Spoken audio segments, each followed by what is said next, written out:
میں جانتا تھا کہ انسانوں کا ایک معبود ہے، لیکن مذہب کا ادراک کرنے کے لیے اب مجھے مطالعہ کرنا تھا کہ میری مغربی انداز کی زندگی نے حیات کی ابدی حقائق کو میری نظروں سے اوجھل کر دیا تھا۔ میاں بشیر کی تعلیم معمولی تھی اور قرآن کریم کے سوا وہ دوسری چیزوں کے مطالعے میں میری رہنمائی نہ کر سکتے تھے۔ 1988 میں سلیمان رشدی پر اٹھنے والے ہنگامے نے مجھے مطالعے کے لیے مہمیز کیا۔ رسول اللہ صلی اللہ علیہ وآلہ وسلم کی زندگی کو مسخ کر کے پیش کرنے والے پر مسلمان بجا طور پر غصے میں تھے۔ برہمی اس لیے زیادہ تھی کہ وہ بھارت کے ایک مسلمان خاندان سے تعلق رکھتا تھا۔ اسے معلوم تھا کہ اس حرکت کا نتیجہ کیا ہوگا۔ آپ آزادی کا نام لے کر کسی مذہب کے ماننے والوں کا مذاق اڑانے کا ہرگز کوئی حق نہیں رکھتے۔ اکثر لوگوں نے اس کتاب کا بائیکاٹ کر کے اپنے رد عمل کا اظہار کیا، لیکن کچھ شدید تر احساسات کے لوگ تھے۔ صرف چند انتہا پسندوں نے تشدد پر مبنی راہ اختیار کی، لیکن 1 ارب 30 کروڑ مسلمانوں کا تاثر بگاڑنے کی کوشش کی گئی۔ جاپان، اٹلی اور ناروے میں کتاب کے ترجمہ کرنے والے پر حملے کیے گئے۔ اسلام آباد میں امریکی کلچرل سینٹر پر حملے میں متعدد افراد جاں بحق ہوئے۔ بریڈ فورڈ، برطانیہ میں پاکستانیوں سمیت بہت سے مسلمانوں نے کتاب کی کاپیاں جلائیں۔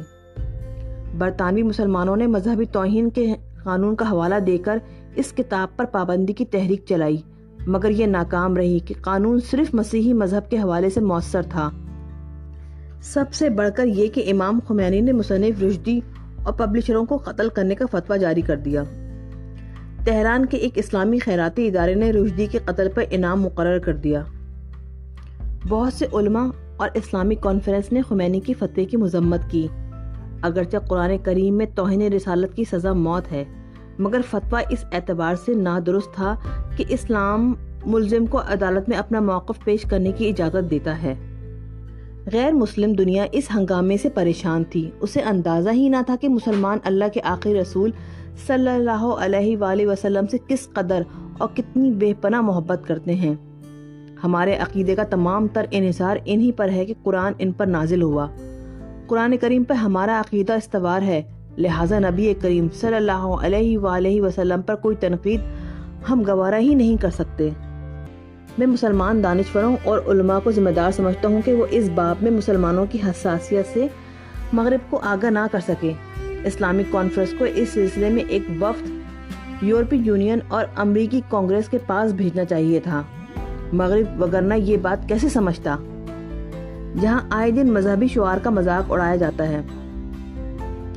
یہودی قیادت اس باب میں بہت کامیاب رہی، جس نے مغرب کو بتایا کہ جرمنی میں یہودیوں کے قتل عام کا تذکرہ ان کے لیے کس قدر اذیت ناک ہے، اور وہ یہ کہ اس بات کا مذاق نہ اڑایا جانا چاہیے۔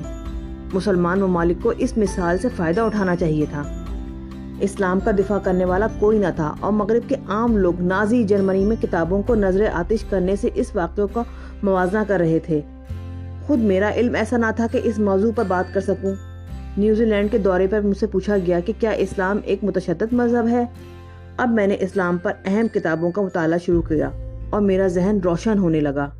اقبال کے علاوہ میں نے ایرانی اسکالر ڈاکٹر علی شریعتی کو پڑھا، جو خود کو اقبال کا پیروکار کہتے ہیں۔ دونوں اس بات پر یقین رکھتے ہیں کہ اسلام میں ایک منصفانہ معاشرہ قائم کرنے کی زبردست صلاحیت ہے۔ وہ سنہری دور جو رسول اللہ صلی اللہ علیہ وآلہ وسلم کے وصال کے بعد پہلی 5 صدیوں میں موجود تھا۔ برطانوی نو مسلم چارلز لی جائی ایٹن کی تحریروں نے بھی مجھے بہت متاثر کیا۔ ایک سفارتکار، براڈ کاسٹر اور مصنف، ایٹن مغرب کے اولین مسلمانوں میں سے ایک تھا۔ وہ اسلام کے روحانی پہلو پر زیادہ زور دیتا۔ خود اپنی زندگی کے تجربات سے وہ انتہا پسندوں اور نظریہ سازوں کے تضادات واضح کرتا۔ وہ بتاتا ہے کہ کیسے ایک نو مسلم مغرب اور مشرق کے درمیان ایک پل کا کردار ادا کر سکتا ہے، اور وہ خود اپنے معاشرے کی خدمت کرنے میں کیوں کر کامیاب رہا۔ لندن کے مشہور اخبار گارڈین نے ایٹن کی موت پر لکھا، کسی بھی لسانی یا ثقافتی ماڈل کی پیروی سے انکار کر کے اس بے مثال انگریز شہری نے الفاظ کے بجائے اپنے عمل سے ثابت کیا کہ اسلامی عقائد برطانوی معاشرے کے اندر نہایت خوش اسلوبی سے بروئے کار لائے جا سکتے ہیں اور اس سے ہم آہنگ رہ سکتے ہیں۔ اگرچہ میری بنیاد مسلم معاشرے کی روایات تھیں، مگر میری تعلیم مغربی تھی۔ جس چیز نے مجھے زیادہ متاثر کیا وہ ایک مغربی شہری کی حیثیت سے اسلام کے بارے میں اس کا انداز فکر تھا۔ ثقافتی سے زیادہ ایک نو مسلم کا تجربہ روحانی ہوتا ہے۔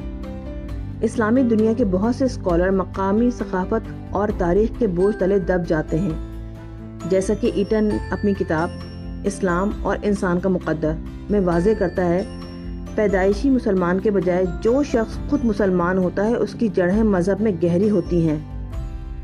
قرآن اور رسول اکرم صلی اللہ علیہ وآلہ وسلم کی سنت میں، لیکن وہ مسلمانوں کی رواجوں اور عادات کا اسیر نہیں ہوتا۔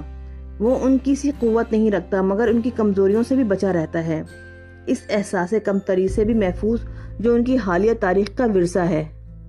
ایٹن کے علاوہ جس نو مسلم نے مجھے سب سے زیادہ متاثر کیا وہ ڈاکٹر محمد اسد ہیں، جو 1900 میں آسٹریلیا کے ایک یہودی خاندان میں پیدا ہوئے اور ان کا نام لیوپولڈ ویز تھا۔ وہ ایک صحافی، اسکالر اور سفارتکار تھے۔ انہیں پاکستان کی شہریت پیش کی گئی اور پاکستان کے لیے اولین دستور کے لیے ان سے مشورہ کیا گیا۔ سب سے بڑھ کر جو شخص میرے خیالات پر چھا گیا وہ اقبال تھے، مولانا روم کے ایک پیروکار، جو 13ویں صدی کے ایک عظیم شاعر اور صوفی ہو کر گزرے ہیں۔ جدید اسلامی معاشرے کی اس عظیم مفکر اقبال نے مشرق اور مغرب دونوں میں تعلیم پائی۔ تبدیلی کی آرزو مند مسلم برصغیر کی اس نسل پر جس سے ان کا تعلق تھا وہ سب سے زیادہ اثر انداز ہوئے۔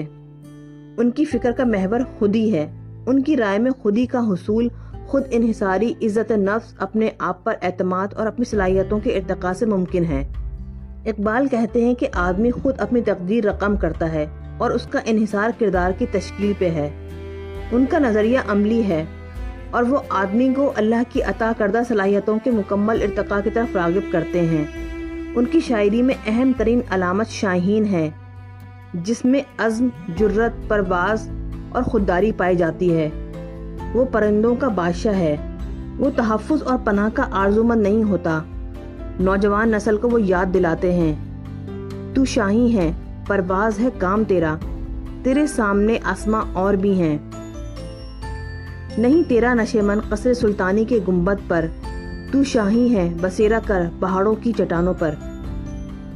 اقبال کے جس دوسرے وصف نے مجھے متاثر کیا وہ انصاف اور آزادی سے ان کی بے پناہ لگن ہے۔ عمر بھر وہ دنیا بھر کے مظلوموں سے وابستہ رہے، مسلمانوں کو وہ اکساتے رہے کہ ظلم کی ہر شکل کے خلاف جہاد کریں، وہ مذہبی ہو، معاشی ہو، سیاسی ہو، ثقافتی ہو یا علمی۔ اقبال کہتے ہیں کہ اسلام، جس کا مطلب ہی اللہ کے سامنے جھکنا ہے، خدا کے سوا کسی اور کے سامنے سپر انداز ہونے کی اجازت نہیں دیتا۔ ان کے مطابق قرآن کی تعلیمات کا ایک بڑا حصہ آدم ذات کو ان زنجیروں سے رہائی عطا کرنے سے متعلق ہے جو روایت پسندی، معاشی اور معاشرتی جبر، قابلیت، نسل پرستی اور ذات پات کے نظام سے پھوٹتی ہے۔ وہ کہتے ہیں کہ غلام معاشروں کا کوئی مستقبل نہیں ہوتا۔ غلامی میں ایک قوم پانی سے محروم ندی کی طرح ہوتی ہے اور آزادی میں بحر بے کراں، بندگی میں گھٹ کر رہ جاتی ہے ایک جوئے کم آب، اور آزادی میں بحر بے کراں ہے زندگی۔ ہر ملک کو اپنا راستہ خود تلاش کرنا چاہیے۔ 1938 میں جب دوسری عالمگیر جنگ کے لیے فضا ہموار ہو رہی تھی، اقبال نے آل انڈیا ریڈیو کے لیے اپنے پیغام میں استعمار کی سختی سے مذمت کی۔ چند ماہ بعد اس دنیا سے وہ رخصت ہونے والے تھے۔ ان کا کہنا تھا، سامراجیت کا ظلم دور دور تک پھیل رہا ہے، اس نے اپنے چہرے کو جمہوریت، قومیت، اشتراکیت، فاشزم اور خدا جانے کتنے نقابوں میں چھپا رکھا ہے۔ دنیا کے ہر کونے میں ان عنوانات سے روح آزادی اور ابن آدم کے وقار کو پاؤں تلے روندا جا رہا ہے۔ وہ نام نہاد رہنما جنہیں حکومت اور انسانیت کی قیادت سونپی گئی ہے، خون ریزی، ظلم اور محکومیت جیسے جرائم کے نمائندے ثابت ہوئے۔ وہ حکمران جن کا فرض تھا کہ وہ ان اقدار کی حفاظت کرتے اور انہیں ترقی دیتے جو اعلیٰ بنیادوں پر تعمیر انسانیت کا ذریعہ تھیں، تاکہ انسانوں کو انسانوں کی غلامی سے نجات دلائی جائے اور انسانیت کے فکری اور اخلاقی معیارات کو بلند تر کیا جائے۔ انہوں نے سامراجی عزائم کی تکمیل اور غلبے کی ہوس میں لاکھوں انسانوں کا لہو بہایا اور لاکھوں ہی کو غلام بنایا تاکہ اپنے دھڑوں کی ہوس کو آسودہ کر سکیں۔ غریب اقوام کو غلام بنانے اور ان پر اپنا غلبہ قائم کرنے کے بعد انہوں نے ان اقوام کو ان کے مذہب، اخلاقیات، تہذیبی روایات اور ادب سے محروم کیا، ان کے مابین تقسیم کا بیج بویا تاکہ وہ ایک دوسرے کا خون بہائیں اور غلامی کے نشے میں سوتے رہیں۔ اس طرح کے سامراجی کیڑا کسی رکاوٹ کے بغیر ان کا خون چوستا رہے۔ ان کا پیغام آج بھی اتنا ہی اہم ہے، بلکہ اس سے بھی زیادہ اہم۔ مطالعہ اور ادراک کا یہ عمل میرے لیے دریافت کا ایک نیا ولولہ انگیز تجربہ تھا، جبکہ دوسروں کے لیے اسے سمجھنا مشکل ہو رہا تھا۔ میری بہنیں اور خاص طور پر میرے والد مجھے دیکھتے اور ہنستے کہ کیا یہ وہی ہے جو مذہب سے مکمل طور پر دور تھا۔ مطالعے اور ادراک کا یہ عمل میرے لیے دریافت کا ایک ولولہ خیز تجربہ تھا، جبکہ دوسروں کے لیے اسے سمجھنا مشکل ہو رہا تھا۔ میری بہنیں اور خاص طور پر میرے والد مجھے دیکھتے اور ہنستے کہ کیا یہ وہی ہے جو مذہب سے مکمل طور پر دور تھا۔ پاکستان اور برطانیہ دونوں جگہوں پر میرے دوست حیرت زدہ تھے کہ شاید میں کچھ جنونی سا ہو گیا ہوں۔ وہ یہ نہیں سمجھ سکے کہ مجھ پر کیا بیت رہی ہے۔ میں اس پر لوگوں سے الجھتا نہیں تھا، لیکن جب لوگوں نے بہت زیادہ بحث و مباحثہ کیا تو میں تنگ آ گیا، اور میں نے فیصلہ کیا کہ اپنے ایمان کو ان لوگوں کے سامنے نہیں بیان کر سکتا جو یہ خیال کرتے ہیں کہ جس چیز کو سائنسی انداز میں پیش نہ کیا جا سکے اس کا وجود ثابت ہی نہیں ہوتا۔ بعض لوگ یہ گمان کرنے لگے کہ اس تبدیلی کا تعلق اس خوف کے ساتھ ہے جو میرے اندر جنم لے رہی ہے۔ ان کا خیال میں اب میں کھیل کے میدان سے رخصت ہونے والا تھا اور اندیشوں کا شکار تھا۔ میرے دوست مجھے ایسے آدمی کے طور پہ جانتے تھے جو عقلیت پسند تھا اور توہمات سے دور رہتا تھا۔ ان کے لیے ایک اندیکھے خدا پر یہ پرجوش ایمان ایک معمہ تھا۔ یہی معاملہ میرے بدلتے ہوئے انداز زندگی کا تھا۔ علامہ اقبال کے نواسے یوسف صلاح الدین میرے قریب ترین دوستوں میں سے ہیں۔ ان کا خیال تھا کہ میں بنیاد پرست ہو گیا ہوں۔ پاکستانی مغرب زدہ طبقے میں اگر آپ مذہب پر گفتگو کریں تو آپ پر فوراً ملا کا لیبل لگا دیا جاتا ہے۔ کئی سال بعد جب میں نے یوسف الاسلام سابقہ کیٹ اسٹیون سے گفتگو کی تو اس نے بتایا کہ جب اس نے خدا کو دریافت کیا تو یہ مرحلہ اس کے لیے کتنا سخت تھا۔ اس نے ماضی سے اپنا رشتہ توڑ لیا، گلوکاری ختم کر دی اور اپنے پرانے دوستوں کو بھول گیا اور اپنا لباس تک تبدیل کر لیا۔ اسے اپنے خیالات میں تبدیلی اور پھر اس کے نتیجے میں ماحول کے ساتھ مطابقت پیدا کرنے میں کچھ وقت لگا۔ میرا معاملہ یہ تھا کہ جو مجھ سے بہت قریب تھے ان کے لیے یہ سب سمجھنا مشکل تھا۔ جو مجھے لاؤبالی نوجوان کی شہرت رکھنے والے ایک سپورٹس سٹار کے طور پر جانتے تھے، ان کا رد عمل زیادہ انتہا پسندانہ تھا۔ مجھ پر منافقت کا الزام لگا۔ یہ کہا گیا کہ میں ادھیڑ عمری کے بحران سے دوچار ہوں یا میرا اعصابی نظام متاثر ہو گیا ہے۔ مجھے پاکستان کے ایک انگریزی اخبار میں شائع ہونے والا وہ مضمون یاد ہے جس میں میرا موازنہ ایک اور سابق کرکٹر فضل محمود کے ساتھ کیا گیا تھا۔ وہ اپنے وقت کے نامور کھلاڑی تھے۔ اپنی ریٹائرمنٹ تک انہوں نے رنگ و نور کی ظاہری دنیا میں ایک بھرپور زندگی گزاری اور پھر خدا کی طرف رجوع کر لیا۔ میرے نزدیک لوگ یہ خیال کرتے ہیں کہ بعض اوقات ایک پیشہ ور کھلاڑی کو اس بات کی ضرورت محسوس ہوتی ہے کہ وہ اپنی زندگی کے ایک مقصد کو کسی دوسرے سے بدل لے۔ اکثر اس معاملے میں مذہب کا نام آتا ہے اور کھلاڑی کھیل کو مذہب سے بدل دیتے ہیں۔ میں بھی سوچتا تھا کہ فضل محمود نے بھی جیسے مذاق کیا ہو۔ اب میری سمجھ میں یہ بات آئی ہے کہ میری طرح انہوں نے بھی تیز رفتار زندگی میں گلیمر کو دیکھا اور پھر اپنی روح کی تسکین کو کہیں اور تلاش کیا۔ پاکستان کے مغرب زدہ طبقے میں ایک گروہ ایسا بھی ہے جو سیکولر نہیں بلکہ مذہب مخالف ہے۔ وہ اسلام پر حملہ کرنے کے لیے ملا یا بنیاد پرستوں کو سامنے رکھتا ہے۔ سابق ترک وزیر اعظم نجم الدین اربکان نے بھی ترکی کے اسلام مخالف طبقے کی اسی رویے کو واضح کیا ہے۔ انہوں نے اپنے انٹرویو میں بتایا کہ کیسے پارلیمنٹ میں یہ لوگ اس وقت ناپسندیدگی کا اظہار کرتے ہیں اور ڈیسک بجاتے ہیں جب رسالت مآب صلی اللہ علیہ وسلم کا ذکر ہوتا ہے۔ اسی طرح کا پاکستانی طبقہ اور میڈیا کے بعض لوگ مجھ پر برس پڑے اور مجھے نومولود مسلمان کا نام دیا گیا۔ تاہم روحانی تبدیلی راتوں میں نہیں آتی۔ یہ انقلاب کا ایک داخلی سفر ہے جو وقت لیتا ہے اور زندگی کے بہت سے واقعات سے عبارت ہوتا ہے۔ یہ کوئی سیدھا سادہ سفر بھی نہیں۔ ایک ایسا وقت بھی مجھ پر گزرا جب میں شکوک میں مبتلا تھا۔ قرآن اہل ایمان کو خبردار کرتا ہے کہ ان کے ایمان کو آزمایا جائے گا۔